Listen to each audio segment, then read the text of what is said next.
Olá, leitores do Diário, eu sou a Cassiana Tosati, repórter do Diário de Curitiba, e hoje a gente vai bater um papo com Guilherme Kilter, o vereador mais jovem desta legislatura da Câmara Municipal de Curitiba. Ele é natural de São Paulo e é formado em Relações Internacionais.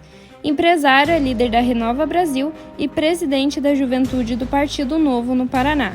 Foi eleito com 16.664 votos pelo Partido Novo, sendo o segundo vereador mais votado desta legislatura. Então, a primeira área seria sobre promessas de campanha. Quais seriam os seus projetos, por exemplo, da educação, já saindo ali do que você já falou sobre identidade, de afastar o debate de identidade de gênero? Então, o que além disso você tem de proposta para a segurança pública, que é um assunto bem importante aqui para Curitiba, né? E sobre liberdade do empreendedor também. Uhum. Então, sobre educação, essa foi nossa principal pauta na campanha e é a que a gente mais tem atuado agora logo desde o começo, né? Foi pauta do meu primeiro projeto, um projeto sobre os diretores de escola, em que visa dar uma capacitação maior para eles e afastar qualquer tipo de política de dentro da eleição para a diretoria das escolas, ICMEIs e SEIs, estendendo, né, a eleição de diretores para essas instituições também. E o projeto ele também proíbe qualquer um que participou, se envolveu diretamente com o partido ou com alguma candidatura nos últimos 3 anos, de participar da eleição para diretor, né? Então, esse foi nosso primeiro projeto, mas acredito que é o primeiro de muitos na área da educação. A gente está com um relacionamento muito bom com a Secretaria da Educação, ouvindo as demandas, né, as principais dores, com a rede de professores. A gente tem vários professores, servidores que são do nosso meio, eleitores da igreja e tudo mais. A gente tem ouvido as demandas deles e centralizado, canalizado. Algumas dá para falar direto com a prefeitura, direto com a secretaria e resolver, outras de fato precisam virar projetos de lei, que são projetos mais, demandas mais estruturadas, né? Então, vai ser uma pauta que eu vou levar comigo até o final do mandato, se Deus se permitir, né? Mas a gente nunca vai deixar isso de lado, vai sempre estar trazendo essas questões, até porque dentro da Câmara não tem muitas pessoas com essa pauta, tem eu na direita e as outras na esquerda, né? Então, eu sou o único mais alinhado com a prefeitura. Então, a gente consegue ter um meio de ação muito maior para fazer isso avançar, a gente tem uma educação técnica. Sobre a segurança, é uma pauta que a gente está estudando com muita profundidade, muita delicadeza antes de propor qualquer coisa. Tem muitos outros vereadores também interessados nesse tema. É o principal tema de interesse de todo mundo, né? A principal dor ali do curitibano nas pesquisas, isso já mostrava, mas é muito uma sensação de segurança mais do que números absolutos, né? A gente vê os números absolutos caindo de Curitiba em relação a homicídios, violência, roubos, furto, isso tem caído ao longo dos anos, mas a sensação de segurança do curitibano continua alta. Cerca de 65% a 70% dos curitibanos não se sentem completamente seguros. A gente sabe que o principal motivo, mostrado também nas pesquisas, é por conta da população de rua. A gente tem um número de moradores de rua aumentando muito desde a pandemia, e a gente tem estudado essa questão para resolver da melhor forma possível, tanto para quem está hoje em situação de rua, quanto para quem é comerciante, para quem está passando com a família e deseja ter uma segurança maior, né? Então, a gente já conversou bastante com a FAS, a gente já tem uma conversa marcada com a Guarda Municipal, para entender esse problema, que é um problema de fato estrutural, e avançar. E tem coisas que é muito difícil a gente fazer. Para resolver esse problema do morador de rua, uma pauta muito importante seria a internação compulsória, né, com laudo médico e tudo mais. Mas o STF tem barrado. Então, pouquíssimas cidades no Brasil estão conseguindo fazer, e a custa de muitos processos, né? Então, a gente vê Florianópolis, por exemplo, que aprovou, mas o Judiciário, o Ministério Público fica em cima de todo o tempo, então é algo bem, bem complicado, mas que a gente está estudando os caminhos para conseguir avançar. E também tem, claro, o plano de carreira da Guarda Municipal, que a gente sabe que precisa não só aumentar o efetivo, mas valorizar também os guardas da nossa cidade, né? Então, isso é algo que a gente está estudando, indicando para a prefeitura como fazer as melhores rotas. Em relação à liberdade do empreendedor, isso a gente está com perspectivas muito boas. A gestão atual do Eduardo Pimentel é uma gestão que já se comprometeu a não aumentar uma série de tributos, a se comprometer com esse setor também. Então, a gente vê isso com muito bons olhos. Dentro da Câmara, a gente vai sempre combater por uma redução, contra o aumento de impostos, né, de tarifas. E, claro, questões de alvará, regulação fundiária, tudo isso a gente também pretende atuar para dar uma capacidade, uma liberdade cada vez maior para quem quer empreender em Curitiba. Agora, então, sobre os projetos de lei que eu consegui conferir ali da semana passada para cá. A primeira pergunta seria sobre o projeto de lei de fortalecimento, né, com as propostas de fortalecimento da gestão escolar. Desta forma, aumentam as exigências para essas pessoas assumirem esses cargos, né? Então, eu queria saber se isso também prevê uma alteração em salários e ou benefícios desses funcionários, considerando esse aumento das exigências para assumir os cargos. Não, a gente coloca essa exigência porque o cargo do diretor é o cargo mais importante dentro de uma escola, né? Ele que vai dar o tom da gestão escolar, dos professores, dos alunos, etc. E do relacionamento com a secretaria, com a prefeitura, com o sindicato. Então, essa pessoa, ela precisa ser muito qualificada pelo bem dos alunos, dos pais, dos professores e de toda a comunidade. Então, quanto mais essa pessoa estiver qualificada, melhor é para todo mundo. Então, eu entendo que não exige uma remuneração a mais, até porque não vai ter gastos a mais, né? A secretaria vai escolher o curso, vai fornecer esse curso e vai fazer uma prova exigindo. E é só para aqueles que querem se candidatar, né, a diretor. Então, entra como um critério técnico, com a barreira para quem quer usar esse cargo como uma forma de fazer política ou de impulsionar a sua própria carreira, e assim a gente consegue filtrar melhor. A gente tem conversado com a secretaria, pensado em outras soluções para trazer pessoas boas a se interessarem, a se candidatar também.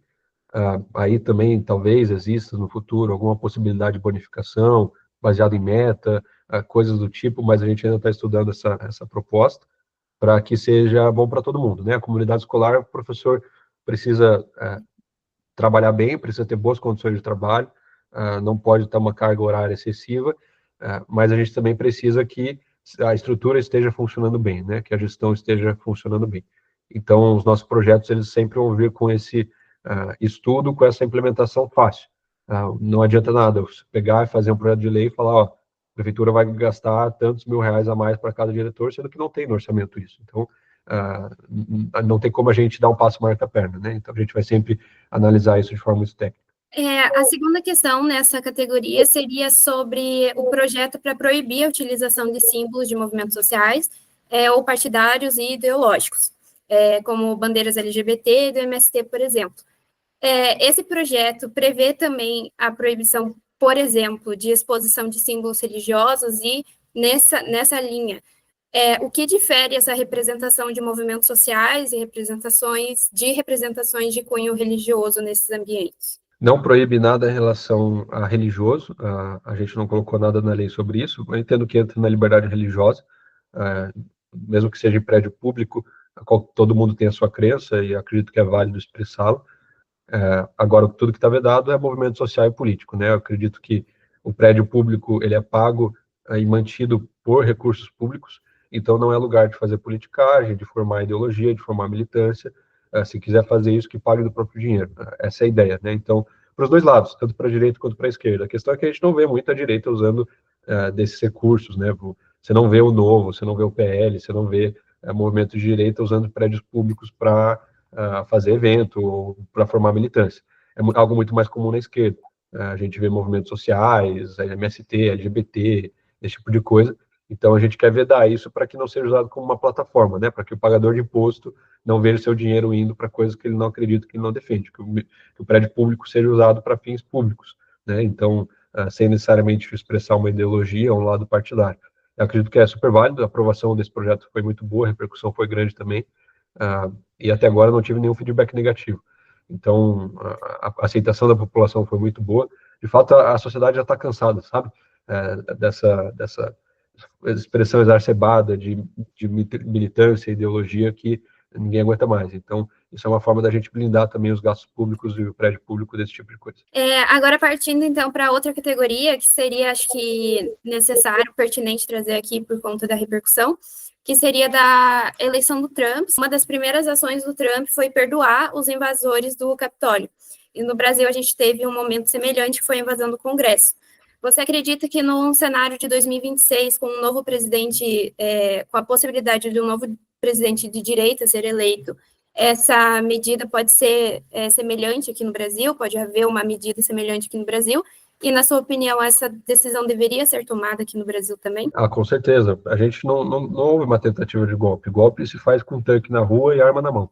você não viu ninguém com arma invadindo o Congresso, o Supremo, nada disso. Eram vândalos, e vândalo tem que ser punido conforme a legislação penal sobre isso, né, o Código Penal. Então, crimes de vandalismo têm pena baixa, é multa, são poucos anos, mas a gente está vendo eles serem punidos com penas de homicídios, né? Então, o tribunal tem sido muito pesado em relação a isso. A gente vê, claro, uma expressão política nesse sentido. Eu espero que não precise chegar a 26 para que isso aconteça, que o próprio Congresso possa aprovar essa anistia dos presos do 8 de janeiro, que o Legislativo possa mostrar sua força, sua representação popular, mas isso só vai acontecer se agora, no dia 1º de fevereiro, forem eleitos presidentes honestos, pelo menos, ou mais centrados, tanto no Congresso quanto no Senado. Então, eu acredito que essa eleição pode ser até mais importante do que a de 26 em relação a essa pauta, da anistia dos presos do 8 de janeiro, e a gente vai trabalhar para que isso possa acontecer, né? Agora, uma outra pergunta mais ampla sobre isso. Como você enxerga a influência da vitória do Trump na política aqui de Curitiba? Como ações e posturas, né, do presidente estadunidense chegam no seu mandato aqui em Curitiba, ou na política em geral, aqui de Curitiba? E por que você acha que a gente continua com essa influência tão forte da política estadunidense no Brasil, mesmo com tantas diferenças entre cada uma das políticas? Acredito que a eleição do Trump ela traz uma nova onda para o mundo inteiro, né? Não só Brasil ou Curitiba, mas traz essa onda mais conservadora e principalmente voltada para a liberdade de expressão. É claro que o Trump vai atender os interesses dos Estados Unidos, né? Então, grande parte das ações deles é voltado para dentro de casa, para a valorização do território nacional, dos produtos, etc. Mas acho que o principal impacto para a gente aqui vai ser em relação à liberdade de expressão. A gente tem um tribunal, o Supremo Tribunal, que tem cerceado cada vez mais essa liberdade, e agora a gente tem as principais big techs todas alinhadas com o Trump, né? Então a gente vê Google e Microsoft doando dinheiro para o Trump, para o evento de posse dele. A gente vê o Elon Musk, dono do X, do Twitter, uma das principais plataformas de discussão política hoje no Brasil, sendo um dos maiores aliados e financiadores do governo Trump. A gente vê agora o Mark Zuckerberg, dono da Meta, Instagram, Facebook, WhatsApp, que são as plataformas, as redes sociais mais usadas pelos brasileiros, também se alinhando ao Trump na defesa da liberdade de expressão no mundo inteiro. Então, isso tende a ter efeitos práticos para nós aqui, né? Principalmente aqui em Curitiba, a gente viu um deputado federal, representante nosso, ser cassado, muito em relação a essa perseguição toda do judiciário, foi o Deltan Dallagnol, e a gente vê essa injustiça crescente. Isso tem chegado já aos Estados Unidos, né? A gente viu vários deputados, congressistas, senadores questionando Alexandre de Moraes e as suas decisões. Isso tende a aumentar, mas agora eu acredito que pode ficar mais pesado, né? Não duvido nada se o Trump impor tarifas ou taxas para o Brasil e os produtos aqui começarem a ficar mais caros e a inflação piorar. Então, isso impacta a vida de todo mundo, né? Do curitibano até Roraima, enfim. E é algo que, claro, merece nossa atenção. E a gente pode surfar, claro, essa onda conservadora, de aprovar nossas ideias, nossas pautas, nossos projetos, porque o mundo está cada vez mais suscetível para isso. Agora, já partindo para outra temática, que eu acho que é bem importante, você já começou a falar um pouco da questão do Musk e do Zuckerberg, considerando tanto a sua atuação em rede social, né, a gente sabe que isso é importante para a sua campanha, é algo importante para a geração Z também. Então, a primeira pergunta seria também relacionada a isso que você já começou a falar, das polêmicas do Elon Musk, por ele ter investido na campanha do Trump e ele ser o dono recente, né, do Twitter, do X, né? Você não acha que tem algum tipo de conflito de interesse nessa relação entre um dono de uma rede social e esse apoio claro a uma corrente política? E daí, como que também, atrelada a isso, como que é garantida a liberdade de expressão de todos os cidadãos, com o dono do Twitter tendo uma visão ideológica bem influente dentro do governo norte-americano? Eu acho que seria um problema se fosse do outro lado, se fosse com a esquerda, mas na direita dos Estados Unidos a gente não vê esse problema, tanto é que o Elon Musk ele era um democrata, ele não era republicano, conservador, mas as pautas nos Estados Unidos foram tão para o lado woke, tão para o lado extremo. Acho que o que mais impactou lá foi a filha do Elon Musk, que virou, não sei se era mulher, virou homem que virou mulher, não sei, mas virou trans. Ele disse que perdeu o filho para a ideologia. Isso impactou muito ele, a ponto dele mudar de lado, né? Ele deixou o Partido Democrata, virou republicano, comprou o Twitter e fez campanha para o Trump e apoiou o Trump. Mas eu não vejo como perigo, porque desde que ele comprou o Twitter, já faz mais de ano, A gente não viu nenhuma medida autoritária dele ou de cerceamento de liberdade de expressão, pelo contrário. Ele passou a derrubar menos conteúdos e colocar as notas da comunidade, que dão muito mais liberdade à própria comunidade a conferir os fatos, do que é verdade ou não. Ele tirou aquela exclusividade do selo de verificado só para jornalistas ou pessoas alinhadas com a narrativa e com a plataforma, e deu liberdade para que todos possam usufruir disso.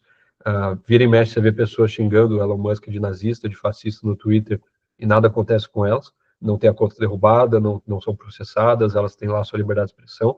Então isso acredito que é uma evidência de que não é um perigo, né? O perigo era a forma que estava sendo levado antes, e agora a gente provavelmente vai ver o Instagram, o Facebook e outras plataformas seguindo essa mesma medida. A justiça lá dos Estados Unidos funciona muito melhor do que aqui.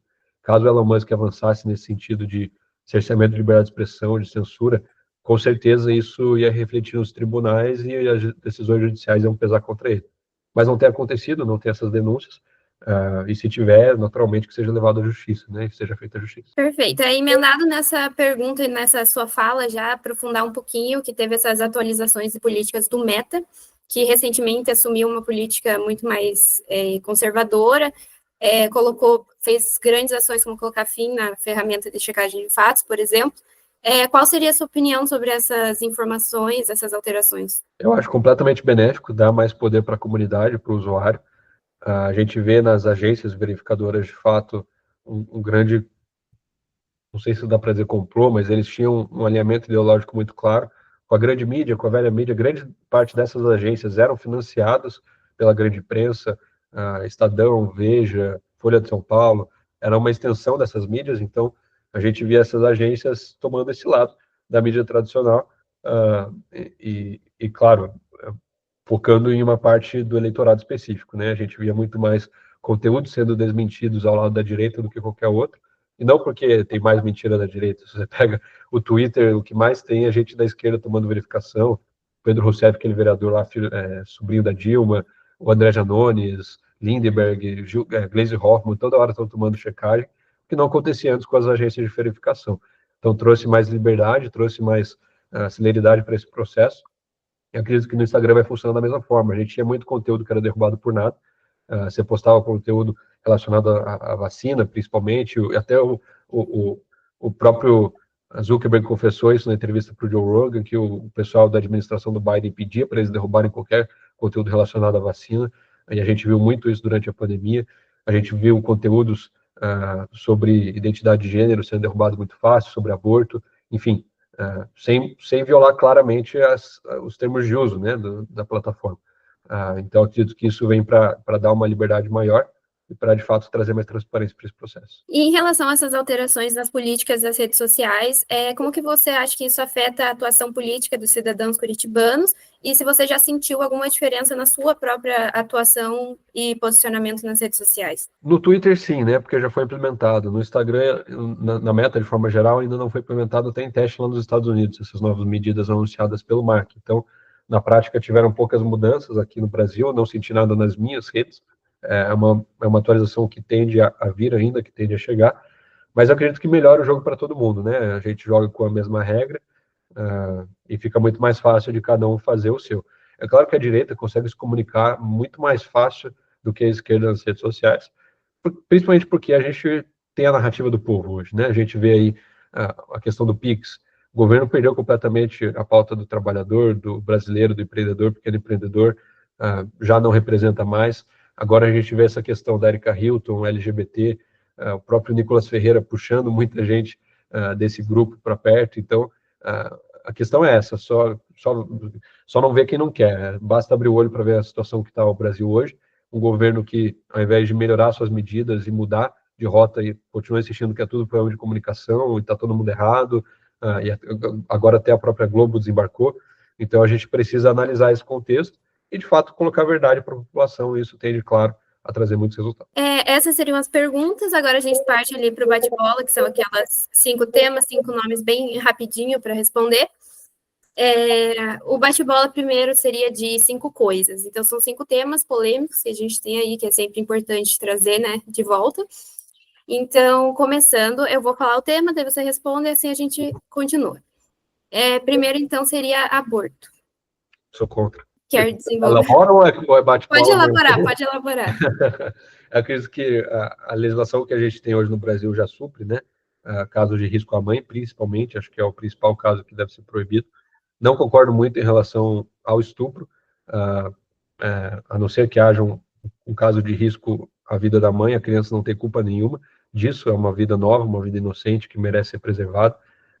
Muitas pessoas hoje no Brasil são fruto disso, dessa violência, infelizmente, né? A gente tem que combater a violência, defender a mulher, não punir a criança, essa é a minha visão, mas de forma geral sou contra o aborto.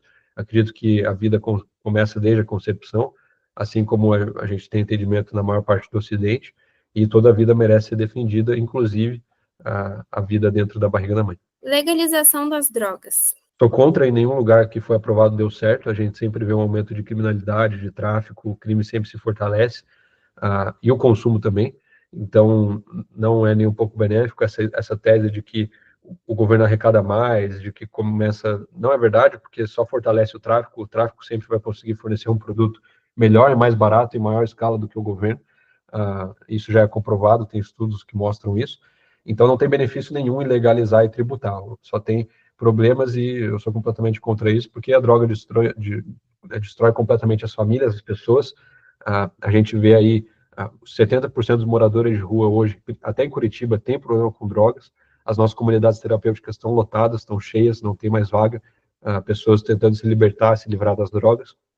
Então vejo como um grande mal para a sociedade. No que depender de mim, sempre você compra. Religião. Completamente a favor, né? Eu nasci no berço cristão, eu entendo que é dessa base cristã que vem os princípios e valores da nossa sociedade, principalmente aqui no Ocidente. Basta ver como é no Oriente Médio, basta ver como é na China, como é na Índia com o hinduísmo, são sociedades completamente diferentes. A gente tem a liberdade que a gente tem aqui hoje por causa desses valores, desses princípios judaico-cristãos, e a religião, claro, é o que nos conecta com Deus, né? Então, o próprio termo religare vem disso, é o que nos dá um significado muito maior para além dessa terra, porque aqui a gente passa, a gente morre, mas se a gente tem a certeza da eternidade, a gente consegue ver muito melhor. Privatização. Só a favor, acredito que o mercado privado consegue gerir muito melhor infraestrutura, gerar emprego muito mais do que o Estado. Isso tende a gerar melhores condições para todo mundo. É claro que tem coisas que não dá para privatizar, né? Exército, polícia, questões mais voltadas à matriz energética. Então, esse tipo de coisa não tem se mostrado benéfico e é importante que o Estado mantenha na sua mão, mas eu sou defensor do Estado mínimo. Então, tudo que for possível privatizar nesse sentido, eu acredito que é melhor e fornece mais liberdade. Basta ver as nações mais desenvolvidas, né? Então, Estados Unidos, Canadá, na Europa, a gente tem muito o mercado privado andando de mãos dadas com o Estado e fazendo a coisa acontecer. E, por fim, escala 6x1. A escala 6x1, acredito que não dignifica, né? Quem trabalha nessa escala sofre muito, mas muitas vezes trabalha por necessidade, porque foi o emprego que conseguiu, então eu vejo que é necessário que haja liberdade. Quem não quiser não trabalha, quem quiser trabalha, para que a gente consiga ter cada vez mais uma mão de obra, consiga gerar mais emprego, em um país em que o desemprego é cada vez maior, e a gente tem dados sobre isso, que fogem dos dados do IBGE, dados maquiados pelo governo, então a gente consegue comprovar isso, né? Eu acredito que é uma pauta importante, a gente precisa sempre, claro, dar mais dignidade para o trabalhador, mas o projeto que foi apresentado pela Erika Hilton é muito ruim, ele proíbe a escala 6x1, impõe a escala 4x2, não acredito que é a melhor forma de fazer, a gente tem que dar mais liberdade, com mais liberdade a população decide o caminho. Agora partindo para 5 nomes, mesmo esquema, pode elaborar a resposta. Primeiro, Lula. Lula, acredito que é o maior inimigo do Brasil, a pessoa que mais roubou o Brasil nos últimos anos, já teve 2 governos e se elegeu anteriormente, né, desse atual, se elegeu sempre com o mesmo discurso de tirar o Brasil da fome, de trazer esperança para o brasileiro. Tem até um vídeo que mostra o Lula discursando, acho que era em 2002, falando que a maior alegria dele ia ser terminar o governo tirando o brasileiro da fome, e agora o discurso dele em 2022, exatamente o mesmo discurso, ou seja, os 2 governos que ele teve não deu certo. É um cara que foi preso, que foi condenado em 3 instâncias no Brasil por crime de corrupção, associação criminosa, lavagem de dinheiro. Então ele tinha que estar na cadeia, não podia estar na presidência. E o que tiver ao meu alcance, eu vou sempre lutar para isso acontecer. Bolsonaro. Bolsonaro é o maior líder da direita hoje, foi o primeiro presidente de fato de direita que a gente teve, representando a agenda conservadora da população, representando a ânsia de tirar o PT do poder, de fazer a diferença. Ele continua representando a todos nós, tem uma influência política enorme, absurda, é das únicas pessoas no Brasil hoje que consegue levar o povo para a rua, e tem sido muito importante nessa defesa das nossas pautas. E família Bolsonaro? A família do Bolsonaro, de forma geral, eles também defendem sempre as nossas pautas conservadoras. Eu gosto muito do Eduardo, acredito que ele é um deputado federal muito bom, faz um ótimo intercâmbio lá fora, defende pautas muito importantes aqui dentro. Conheço mais ele do que o Flávio ou o Carluxo. Tenho acompanhado mais agora o Renan, em Balneário Camboriú, como vereador. Acredito que também vai trazer projetos importantes para a cidade, mas que muito mais ajudaram o Brasil do que prejudicaram. Érica Hilton. Érica Hilton, eu acredito que é muito rasa as políticas dela, não traz um embasamento muito bom, sobrevive de polêmica e de passar pano para o governo. O último vídeo que ela fez foi uma cópia barata do vídeo do Nicolas Ferreira, com dados esdrúxulos, eu rebati a maioria deles, a hipocrisia dela, então não vejo muito benefício nas pautas propostas por ela. Nicolas Ferreira. Nicolas, acredito que hoje é um expoente para nós, jovens cristãos e conservadores, representa muito bem as nossas pautas, é uma grande inspiração pessoal para mim também, aprendo muito com ele, a gente conversa bastante, estou sempre ouvindo conselhos, e na medida do possível, está sempre fazendo o meu melhor aí para que a gente possa crescer juntos e ele possa avançar também no seu futuro político aqui no Brasil. E por fim, Camila Gonda. Tem uma relação boa com a Camila, cordial, assim, nos bastidores, de corredor. A gente não parou para conversar ainda, não conheço muito a fundo ela, mas acredito que ao longo do mandato aí a gente possa ter mais diálogos, mais conversas sobre diferentes projetos.